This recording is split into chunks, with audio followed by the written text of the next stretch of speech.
Okay. Okay, so welcome to the Midlife Momentum podcast. I am excited today because I've got a new guest on the show. Her name is Kim Rahir, and she's a 60-year-old mother of three who was diagnosed with MS 10 years ago. And she decided to ignore her doctor's advice and muscle her way back to a happy life. In this past year, she became the European champion in Masters Weightlifting in her age and weight category. And her journey has inspired her to leave her career in journalism in her 50s and become a health coach for middle aged women with a big focus on reactivating and building and rebuilding muscle. So, welcome to the podcast, Kim. I'm really happy you're here. I really love your story. So, welcome. Thanks for having me. I'm excited to share and happy to talk to you. Awesome. So, I mean, there's a couple of big pieces in here.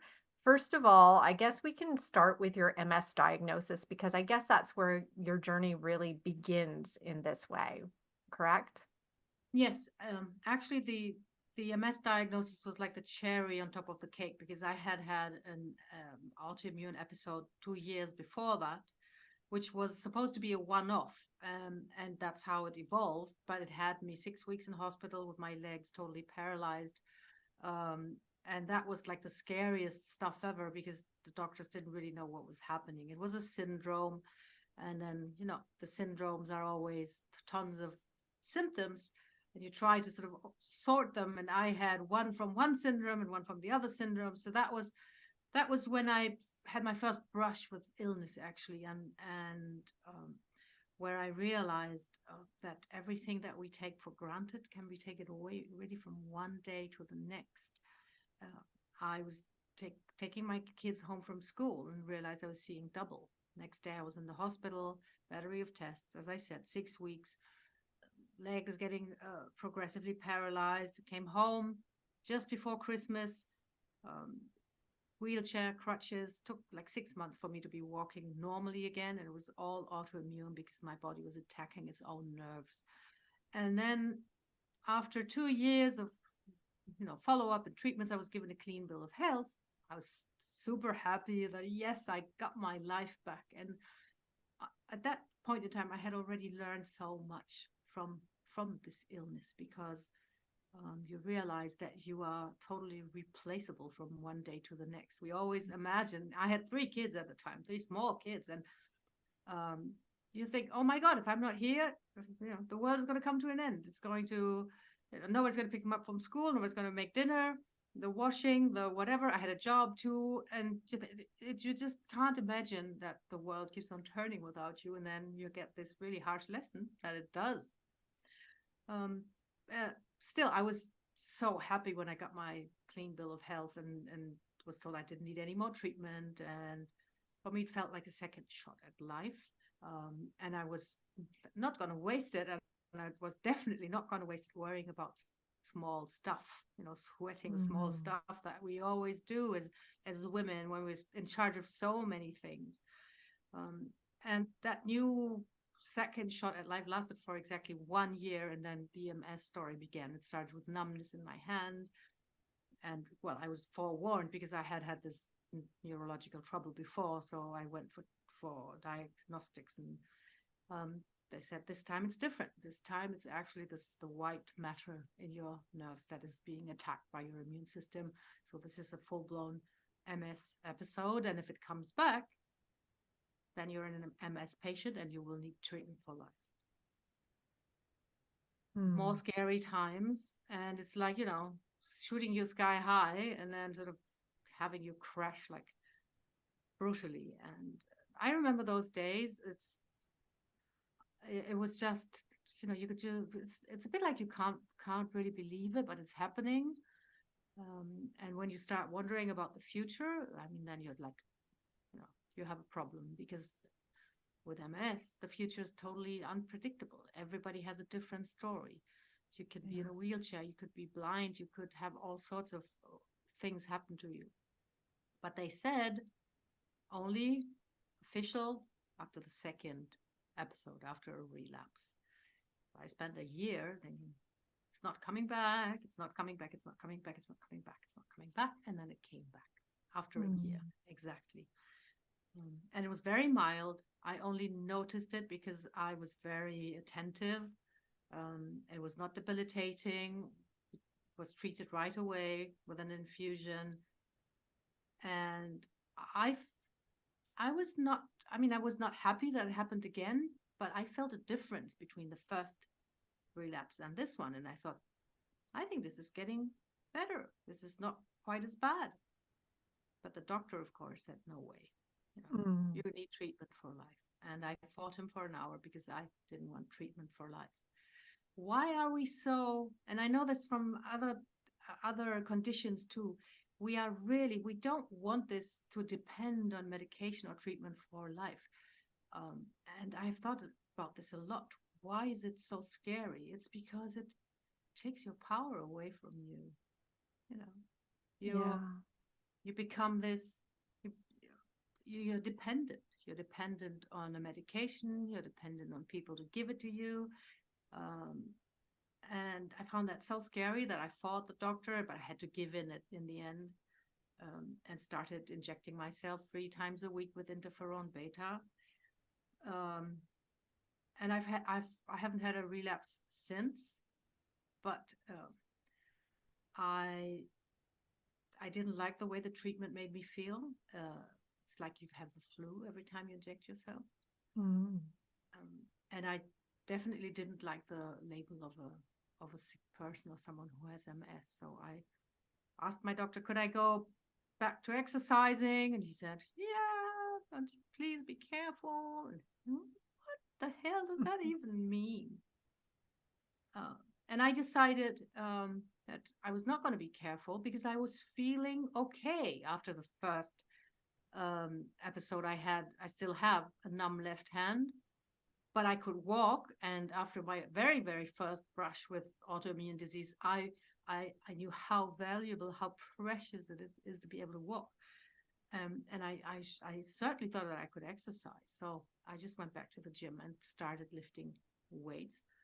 I had a great book that I followed, and that was one of the first books. I think it was from the early 2000s, so it had been around for a while, but I had discovered it just then. One of the first that said women should lift heavy. There's Mm. no point in dabbling with tiny pink dumbbells. So I started lifting heavy, and and that was a big difference to any exercise that I had done before. I really started in the spirit of building myself back up and becoming strong and physically strong and independent. And that's all linked to this fear of losing your power, of not being your own boss. And I got better so fast. I was just at every check-in with my neurologist, I was sort of rubber stamped. It was clear I was in great shape. But I had to wait to move to another country and find another neurologist to get the information that if I wanted, I could try to stop the treatment. Mm. And I'm very grateful for that doctor. He's very up to date. He told me that they weren't quite sure that this treatment was even effective. So that gave me courage and hope that if I was doing great, it was probably because of my lifestyle and not because of the treatment. And I said, yeah, I want to stop that treatment. I'm happy with that. Let's give that a shot. And that's 6 years ago, and I haven't had a relapse and no treatment ever since. Wow, 6 years. That's amazing. So it was a real blessing that you found this other doctor who actually Yes, believed that what you were doing was more effective than the medication. absolutely. And that's something that I always keep in mind. Your path, your life is also shaped by the people that you meet and that help you or don't help you. So it's um, never underestimate that.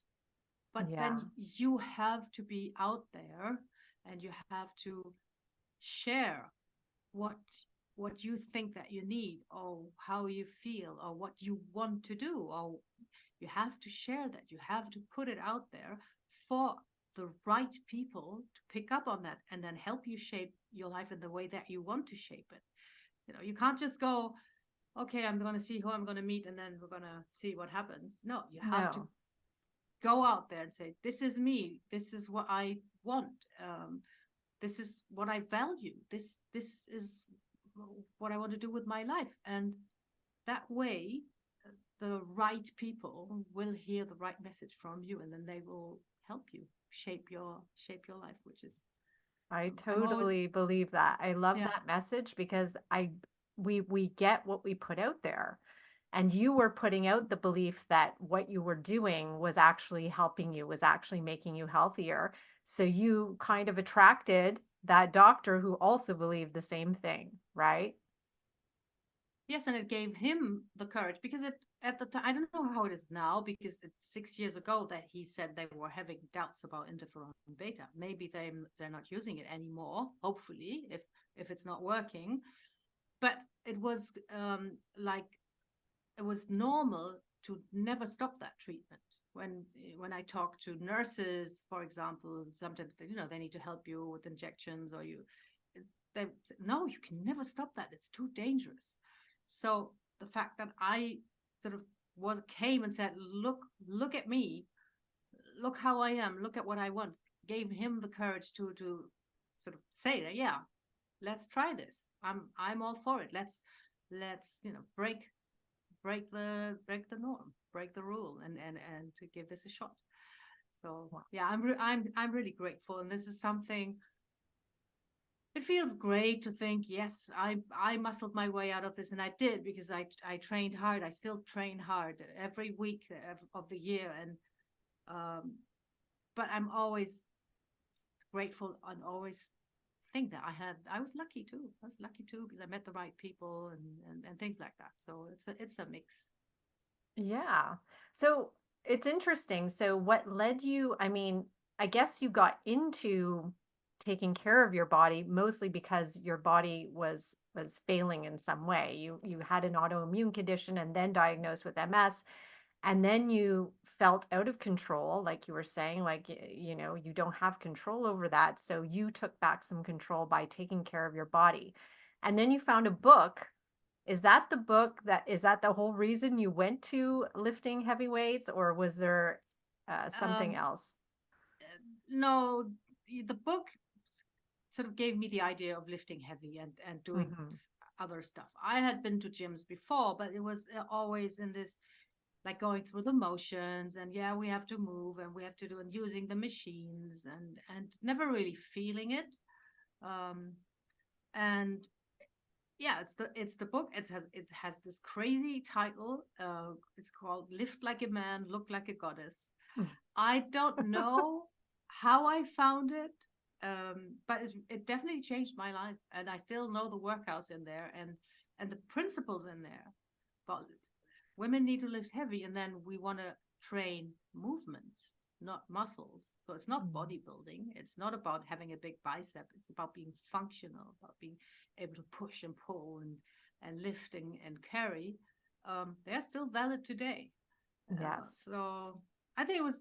This is also something. It might have been coincidence, but maybe the fact that I had been to the gym before and was kind of interested a little bit in lifting, helped me find that book. Or maybe it was the crazy title that just attracted me. Though it was a matter of marketing. The authors today say they would never call a book like that again. Apparently, it's not a smart title from a marketing point of view, but it worked on me, so I'm happy for that. Absolutely, absolutely. So I love that story. And so you've lifted, you started with that, and then you got to become European champion. I mean, that's in just how many, so is this 10 years in the making from the time you started to the time you became champion? Yeah, that's Yeah. it's quite exactly 10 years. So I was doing powerlifting style lifting, which is, to do the big moves like deadlifts and bench presses and squats and stuff. And we moved to Spain. That's where I met the second neurologist, and I joined the gym. made friends. I told nobody that I had MS. I didn't want to be that person who was sick or anything. Everybody had to look after or something. Nobody knew. That was great also about moving to a new country, because you can become a new you. And then I worked with a personal trainer, um, and we sort of clicked right away, because he realized that I was a woman who wanted to lift heavy, which he found great, because most clients he works with, they're into like toning and walking on the treadmill and more cardio. And I said, no, I want to do full body pull-ups. So that worked very well. And then he himself had started Olympic weightlifting and loved it. And then at one session, just like this, I think out of, I don't know, for fun, he said, do you want to try? Do you want to give it a try? There's two movements. One is a snatch and the other is a clean and jerk, and you can give it a shot. And I said, yeah, why not? And it's incredibly difficult. I mean, it's not like I touched the bar and I was good at it or anything. Not at all. It's so difficult. And at that time I was in my 50s, so it's not like like young people, they can learn and automate those movements so much more easily. But I was hooked, because it was this amazing mix of strength and technique, because you have to be strong, but you have to be smart too, to overcome gravity, because gravity, if you don't pay attention, it always wins. And I did that with him for a year, which was crazy, because it was in a commercial gym, and in Olympic weightlifting, you put the weight overhead. That's the idea. And when you've done that, you drop it, because otherwise, you get tired by lowering the weight, and but you can't drop bars and weights in a commercial gym. You get kicked out. So for a year I trained, put the bar overhead, and then lowered it, which was extremely exhausting. But I knew that I loved this, and I don't even know why, but even when I did this in the commercial gym, it was just for fun, and we were just dabbling. At the back of my head, I had this dream of competing. It's crazy. And I remember from my childhood with my dad, we watched Olympic weightlifting during the Olympics. But it was nothing that either of us were particularly passionate about. We were just watching, and maybe there were some German athletes that were very good or something. And the memory I had was of, like fat guys in weird costumes lifting heavy stuff. Because at the time, Olympic weightlifting was not for women. No. The federation asked that for women to be included in 1980, and it took until 2004. Because Olympic Games are a commercial endeavor, and people say nobody wants to watch women lift heavy things, so that's not going to make us money. So it took until 2004. And I don't know why I connected to this. I can't explain this, but I think it's the mix of physical strength and technique. So I looked for a pure weightlifting gym, which exists here in Spain, in my town, and I've never looked back. It became my family. It's a bit raw, there's no music, there's no mirrors, there's no sauna. It's just iron, but there's a trainer, and he's there every day, and he writes a program for you, and he checks on you executing that program. So it's not like in commercial gyms. Very often you get the first tour, and then you're on your own, and then you dabble with the machine but don't really know what you're doing. No, this is like training. It's not exercising, it's training. Yeah. And just by curiosity, how many women over 50 are doing this? Like, I mean, are there any others at your gym, and how many were you competing with when you did this championship lift? I have one colleague who's training with me. I think there are a few more in the whole of Madrid, and in Spain there are quite a few. And on like the international championships, there's more and more people. Actually, there's like it's difficult to say because of the various age and weight classes. They all compete together, but there's like dozens and dozens of them in the world. it becomes very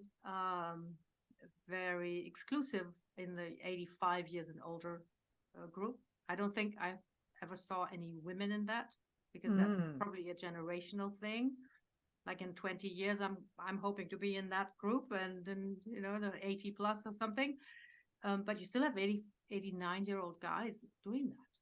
They got Wow. competing internationally, so they have to travel, they have to live in a hotel, they have to make the weight, they have to look after their food, and they have to go to the event at the venue, warm up and follow the rules. And I don't know what it's demanding. And when you see some people in their 80s, they would be scared just to go for a longer walk or something. And these guys, they're just so inspiring. They struggle walking towards the bar when they compete, but once they're at the bar, then they lift it up, and that's great, because that's something I realized. Older people are not just saying, "Okay, we're out of here. We don't matter anymore." They're organizing these things to have fun and compete against each other, and because there's other masters sports that are thriving, like track and field and Mm-hmm. everywhere. Older people meet and have fun, which is great. I love that. It must be so motivating to put yourself in that situation. Like if you're not in that kind of environment, you don't realize all this potential that we have as we grow older. I remember I was a master swimmer a couple of decades ago. I was in my 20s, but there were people in their 80s and into their 90s who were competitively swimming. And it was just amazing to watch and inspiring for me at that age to see that, to know that that's possible. But weightlifting is even just a notch higher than that, where you're like, oh my gosh, there are men who are in their late 80s lifting these kind of weights. And soon women will be, for sure doing that as well. So that's just so inspiring. And then it must make you, well, first of all, very proud that you've done this and you've had this achievement in your life. But are you well known, like around the people who know you, around the gym, especially? Do people know who you are, what you've done? Well, in my club, of course, because it's a competitive club. That's also the thing. I went there to learn weightlifting, and after 2 weeks, I was asked, "Are you going to compete?" So I said, "What? What? What?" Yeah, of course. And because there's another lady who's 1 year older than me, and she was already competing at the time. It was like, of course you want to compete. I don't care how old you are. So yeah, in the club, yeah, because that's also one thing. As in this club, which is, like I said, it's like a family. There are athletes from like 16 years to 61 years, or 60, 62, Mm. and they all stick together. And when I'm out there, I travel to, say, Poland, and I compete in an international championship. The guys at home, they're watching the thing unfold on YouTube. And it's something that makes me so grateful and actually quite emotional, because so many women, when they're over 50, they feel invisible and they feel like they Mm. don't matter anymore. And I'm out there, and I know that a bunch of people who are like, could be 16 or 20 or whatever it is, like just my friends from the gym, they're actually there watching and supporting me from afar. And it's just such a great feeling to belong. I think we love belonging to a tribe, and age doesn't matter in that group. It's just you are representing. I mean, I have to. That's weird, because I'm training in a Spanish club, and I can only compete internationally for Germany because I'm a German. Oh, So I'm out there representing Germany, but my club, my Spanish friends, they're there, and they're cheering me on, which is great. wow. Okay, that's interesting too, because you are German. So you don't compete for as a Spanish or in for Spain. You compete for Germany. Yes. Okay. Interesting. And it's really interesting what you said that this has made you more visible. I think, like you also mentioned, as we get older, we feel more invisible. And it's almost like we feel like we have to make the younger people more visible. Like it's all about being younger and not about being older. And so our time is past kind of thing. So now we, you know, uh, give them the spotlight. And but it doesn't have to be that way. And in fact, there's still as long as you live, you could be continue to be visible and continue to do things that put you in that spotlight. And you're just a really great example of that. I love that you're doing this because you're not afraid of it. And I can tell you that, especially my very first competition, but in general, and this is particularly with weightlifting, because it's a platform and there are three judges, and your name is called, and you step out there, and the eyes are on you. It's scary too. It's scary. Absolutely. It's exciting. It's exhilarating. And what I like about this too is it's not, when you ask a man, does he even lift? And then he's going to say, yeah. And then you say, well, how much do you bench? And then he's going to say like, oh, like 5 years ago, I once benched like 90 kilos, whatever it is. And in weightlifting, that's not it. It's not what you lifted yesterday. It's not what you might be able to lift tomorrow. It's that very, you have like, they call you and you have 60 seconds. You have to step out there and you have to lift the bar. And then that's it. It's not about potential or past things that you've done or what you might be able to do. It's those 60 seconds. And you learn how to fail too, because of course you can't make every lift, and you fail. And then you realize, yeah, that's fine. Nobody, it's part of the process. So everybody finds that totally normal. Nobody's going to go and say, what, you failed that lift? No, they're going to say, yeah, better next time. And that's it. It's great. It makes you grow as a person, actually. And I also think that, it's not so much about the spotlight, but I always feel it's about what you can share with the world. And I feel that I have so much more to share now that I'm 60, than I had when I was 20. When you're like younger, you just, you're more like a sponge. You're curious. You're a bit scared. You're just sort of learning and looking, and now I have so much more to share, and not in a way of, telling stories of, what I did one time when I was this and how great that was, but the understanding, that I have, and the acceptance of life, how it unfolds, and that can be really helpful in exchanges with younger people and with everybody. And it would be a shame for the world not to make use of people our age who have so much to share, and can actually help improve other people's life experience. Absolutely. Yeah, you are there inspiring others to do the same, I'm sure. And now, in fact, that's where you've gone to in your career. You've gone to help women start building bigger muscles, better muscles, getting strength, and so when you do that, and I guess you have a particular method because not everybody, I guess, you coach is becoming a competitive weightlifter. Oh, not at So, all. yeah, not at all. So how do we even get started? Like, what if we do want to start lifting heavy weights and we don't necessarily want to become competitive, but where do we even begin and how do we make it a habit? It totally depends. It totally depends on your history.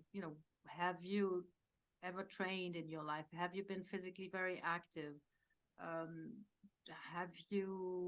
are you carrying excess weight?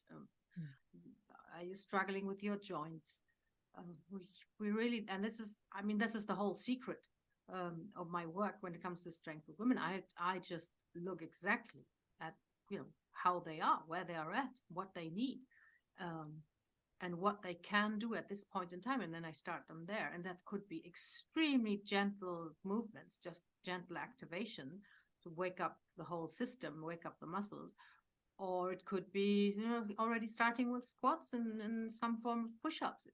And I think this is the big thing that we overlook, because there's great workouts on YouTube, fantastic, great programming and stuff, and they're all for free, but they are not tailored to a particular individual, and they most of all not tailored to midlife women. You know? Mm, mm, And that's the problem when you haven't exercised for a while, um, and just you try to do those exercises that you see on a video. Your brain will try to mimic those, and try to make your body move in a way that looks like what you see in the video, but your body might not be ready for that kind of movement, or might not be able to actually execute that properly. And that's when you get hurt. And then you think, oh, I'm too old. I tried this, I got hurt.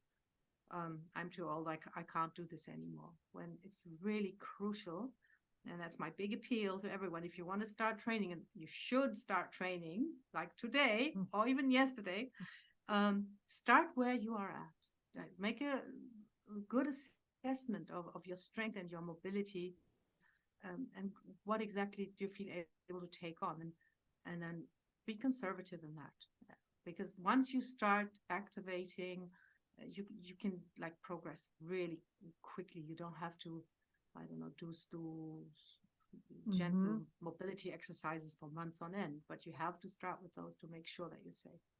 Yeah. Yeah, and what would you say are the benefits that you see from lifting weight, or, even just starting this process? What are the benefits to women in particular in midlife? Yeah, the very first thing that I noticed, and that's really amazing, because many women come to me for weight loss, and they sort of found out that strength training and muscle is helpful with weight loss. And then they start working out, they start training. And after 2 weeks, they come back and say, oh my God, I have so much energy. This is amazing. So this is like a first very quite superficial, actually, because you're activating the system. You have so much more energy, and then it becomes a virtuous cycle, because you have more energy, so you do more things and you get better, and your day to day becomes easier already just by having that, more energy. Then muscle will help you with your metabolic health, because the more muscle you carry, the easier it is for your body to deal with blood sugar, because muscle is a big storage site for sugar. And if you don't have that storage site, it will go into the fat cells, the sugar Hmm. that's running in your bloodstream. And muscle is also a great, I mean, strength training is a great tool to improve mental health. And this is quite recent. We've used to think it's just, it's become, you want to become strong, you want to protect your bone density, especially as a woman, and you want to do all those things. But the mental health benefit, I'm beginning to wonder nowadays, is that maybe like the biggest asset of strength training, because it has so much carryover effects. When you are like less anxious, less depressed, more confident, everything else becomes a little bit easier, and then it sort of gathers momentum from there. And there's study over study over study over study that shows strength training improves mental health. It reduces symptoms of anxiety and depression. They don't know exactly why, they don't know exactly what the mechanism is, but I don't care. If it Hmm. works, it works. So that's a big effect. And of course, joint pain, things like that, they can also be alleviated just with stronger muscles, because the joints don't have to carry so much weight anymore. Yeah. Yeah. I love all of those reasons. I think it's so important.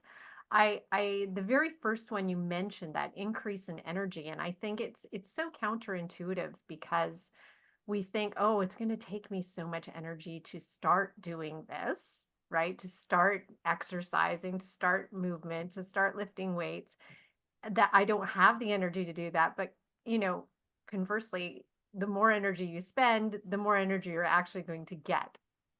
So I think we have to remember that part of it.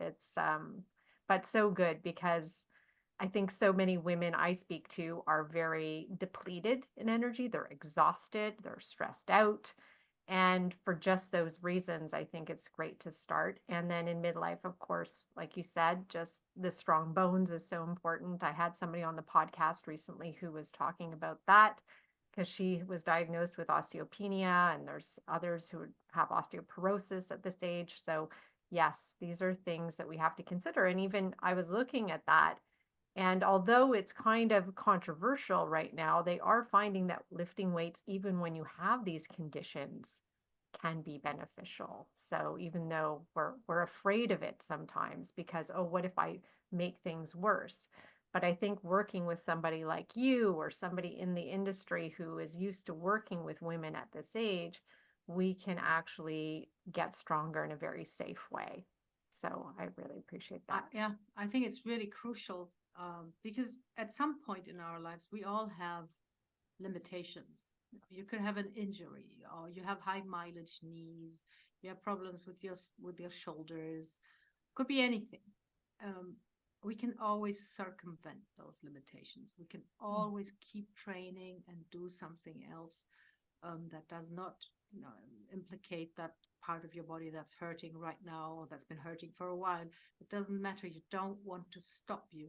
Do something that works around that limitation, but you keep going. This is really crucial. And I think it's a mental thing when we Mm-hmm. have something that, you know, when we feel that we can't do it the way we want to do it because something hurts, then we think, I might as well not do it. But what you want to do is adapt, keep training, do it differently, but make sure that you keep moving.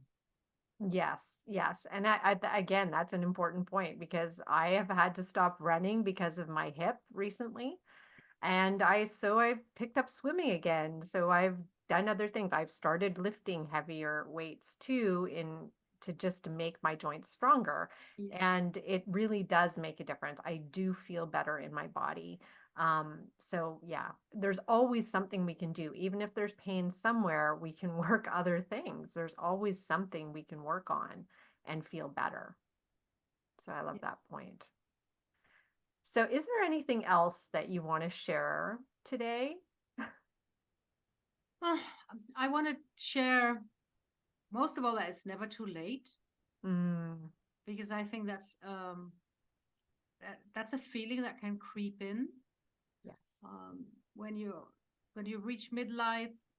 You might realize, oh, I should have done things differently. You know, you realize you have always been stressed out, always been very busy, never looking after yourself, and then you feel so exhausted. I think this is the number one problem actually Mm, that you mentioned.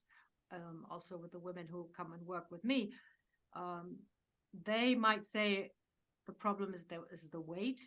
They are overweight and overwhelmed, and they want to get rid of the weight. But when you know get to the bottom of it, it's exhaustion, and that exhaustion, physical exhaustion, leads to mental exhaustion. You think, oh my God, I can't face that. It's too late for me. I'm too tired. I'm too old. And that's something that I want, you know, every single woman to know it's never too late. And the biggest favorite that you can do yourself is for a moment, forget the big picture. Forget the big mm, picture. Forget where you are at in life. Because if you look at in like me, I'm 60. I know that like, oh my God, if I make the maths are very obvious. You know, the biggest part is behind me, and I could get like really depressed and think, oh, I would like, you know, to have more time. Forget this big picture. It's scary, it's intimidating, and it's not helpful. The only thing that you need to focus on to be like really um, hopeful and get things done, do something, is focus on today, on this moment. Focus on the next meal. Focus on the next glass of water that you're going to drink, or go out for a walk right now. But focus on this moment that you have now, because realistically, it's all we have. No, I learned this like 15 years ago, but I was out of the equation from one day to the next, and it can happen to any one of us. So don't think about tomorrow. Don't think about the big mm. picture, long term. We don't need this, not at this age. We just want to seize the moment and do whatever we can right now. I can't do squats. I can't lift heavy. No, maybe I can go for a walk. I can't, I don't know. I don't have time to cook elaborate meals or healthy stuff. Well, I can eat a piece of fruit. I can, as I said, have a glass of water. Think small, do small things, get positive reinforcement from the small things, and that will then give you the momentum that you need to move on to slightly bigger things, but you know, not too big, always small, but in the right direction. That's the thing. You want to move into the right direction. Direction Yes. is much more important than speed. If you just take a step in the right direction, time is on your side, and sooner or later you're going to be much closer to where you want to be than you are now. But you need to start now, and you need to start small, because otherwise you're going to be discouraged and give up, which I don't want anybody to do. No, no, I totally agree with the starting small. It's something I also work with my clients on. It's all about the small stuff. It's not about the big stuff. And I love how you just said, just look at right now. Don't look at behind you. Just look at what's happening right now. Forget about what else is going on. You can do something in this moment that can make a Always. difference, regardless of your history. You know, Yes. you can have a glass of water right now or eat an apple right now. You can do that. There's nothing stopping you, right? So I think that's so important. I think we let our history sometimes color where we're going, but in fact, it doesn't have to have anything to do with the future of our lives. So, and you know, you're a perfect example. Diagnosed with MS, you didn't let that diagnosis take you down. You said, well, I'm going to take care of what I can take care of then. I'm going to take what I can do and take control of that. And you did. And it's brought you to this place where you're 60, you're weightlifting, and you're even looking into your 80s and 90s, seeing that you're going to continue doing it. I love that because so many of us are living by looking backwards, and you're living by looking forwards. And I think that is such an important lesson here. So I really appreciate that you brought that up. So I know we're getting to the end of our time together, but there's a question I always ask my guests. And so this is the question. It's what's the best part for you of getting older as you get older? The best part is that um, you don't give so many. Um, I don't want to swear. You, yeah, you have earned the privilege to not care about so many things, and I think it is a privilege. You do not have to get worked up about. I don't know if you're wearing the right shoes with that outfit, or if maybe you haven't greeted your neighbor with the right kind of smile, or whatever it is. You just don't care. You know what's important. You know what's essential, and that's what you're focusing on. And you have earned that privilege because you've been around for a long time, and you have cared for those things, and you have done those things, and you've learned that they don't help anyone. So this is like your prerogative now to care about what you want to care about. So good. Yes, we have earned that right. We have earned it. And I think that's so important. So thank you for sharing that, Kim. I really loved having you here today. And I would love for my audience to be able to get in touch with you. You are in Spain, but I know you work with clients virtually as well. So can you just share with, how they can learn more about you? Well, the first thing you can do is check me out on Facebook with my name, Kim Rahir, Yeah. because that's where I'm sharing what I'm doing in my weightlifting and in my work, the fun stuff, nice tips. And then on my website, kimrahir.com, you can actually take a free health assessment. It's a health and strength assessment, a holistic questionnaire where you can find out that crucial point if you want to start something, which is where are you at right now? And um, it's going to give you a first draft of the picture, what your situation is right now, and then that's going to help you make the decision on what you want to do to stay strong, to become strong, to make the most of your life right now. Perfect. Okay, so I'm going to put all that your information in the show notes, and so they can access it with the links and everything. So I just want to thank you again, Kim, for being here today, for sharing your story with us, which I know has been quite significant and not always easy to share, I'm sure. And I really appreciate that you were able to open up and talk to us about that today. So thank you so much, and I hope we stay in touch. Thank you for having me. It's been a great pleasure. Thank you. Thanks, Kim.